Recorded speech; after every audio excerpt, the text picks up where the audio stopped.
Hey there, savvy investors and money-minded folks. Today, we're diving into something a little different. We're talking about quitting.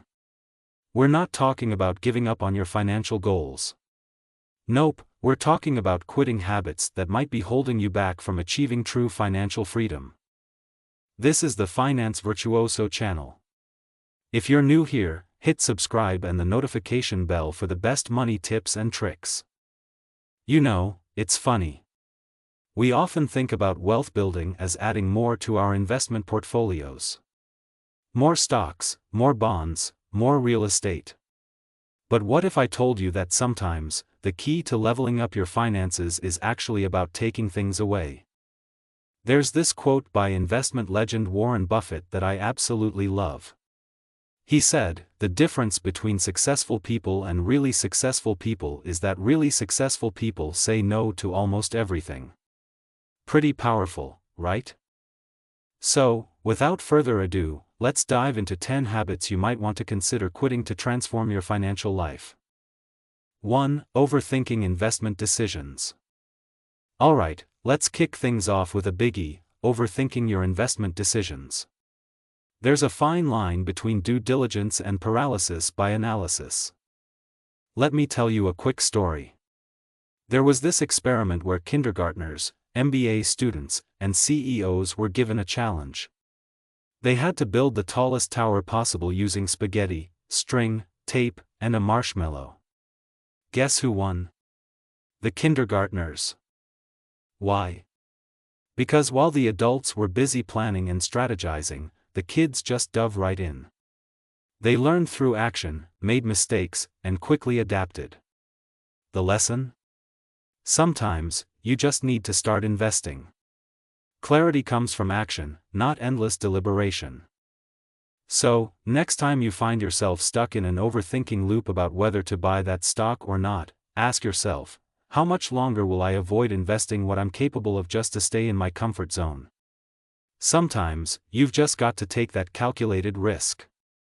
2. Focusing on market factors outside your control. Habit number 2 is focusing on market factors outside your control. We've all been there, right? Worrying about Fed decisions, stressing over geopolitical events, or obsessing over short-term market fluctuations.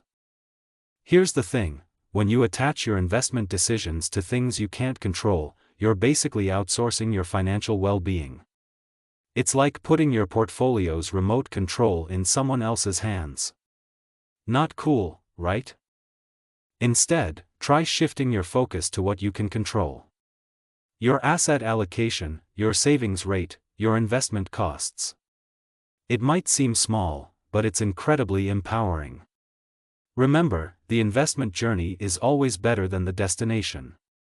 When you focus on what you can control, you're in the driver's seat of your own financial future. 3. Making financial health a side hustle. Okay, let's talk about financial health. How many of us treat our finances like a side project?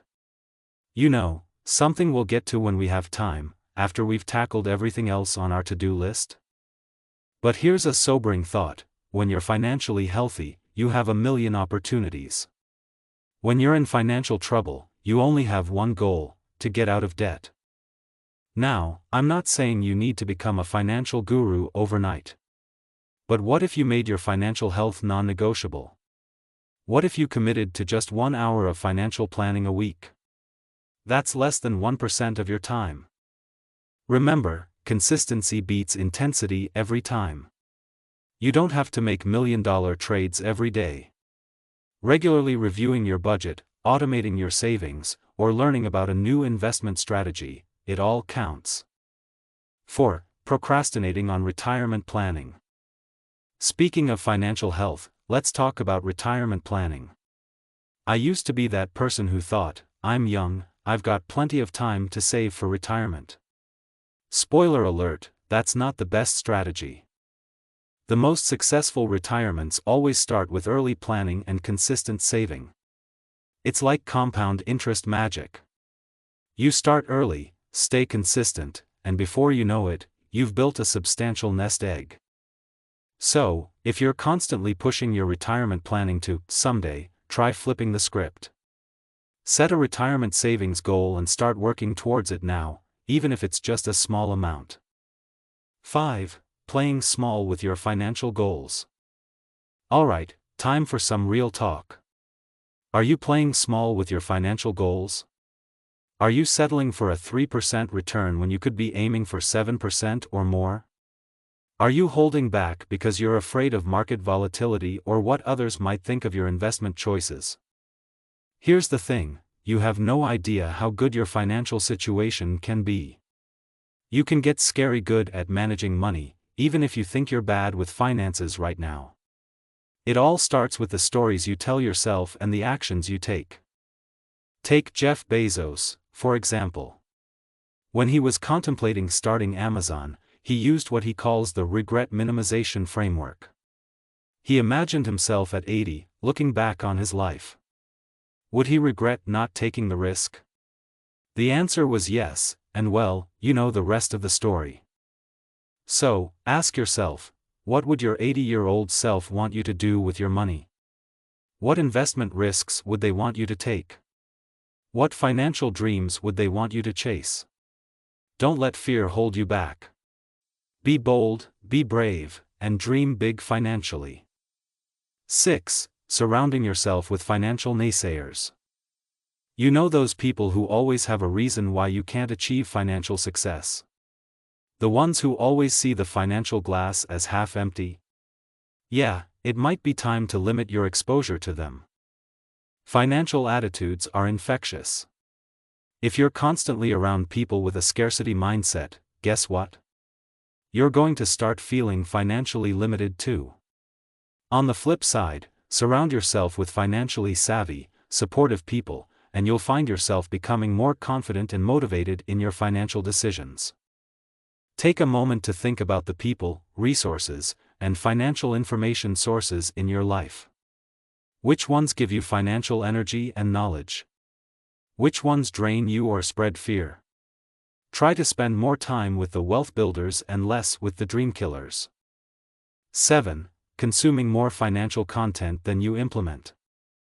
In today's world, it's so easy to fall into the financial content consumption trap. We're constantly bombarded with information, financial news, investment podcasts, stock tips, you name it. But here's the million-dollar question, what are you doing with all that financial information? If you're consuming more financial content than you're implementing, you're missing out on the real magic. Implementing, whether it's rebalancing your portfolio, starting that side hustle, or finally setting up that Roth IRA, that's where the wealth growth happens.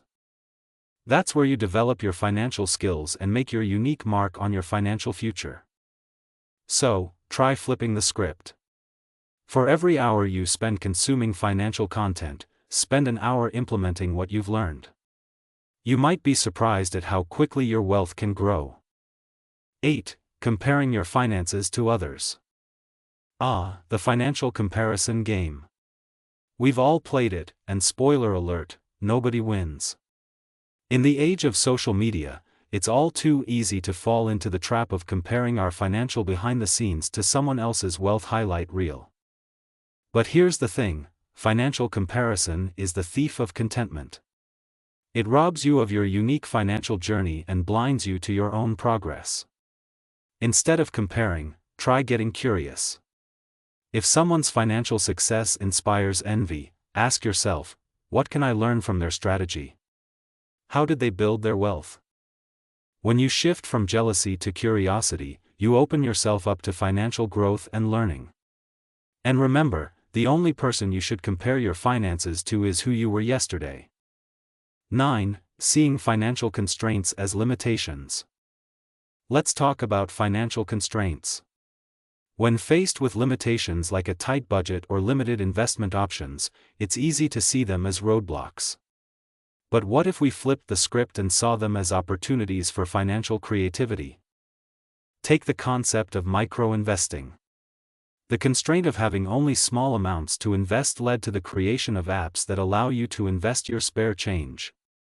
Financial constraints can breed innovative wealth-building strategies if we let them. So next time you're faced with a financial limitation, whether it's a small salary, high debt, or anything else, try seeing it as a challenge.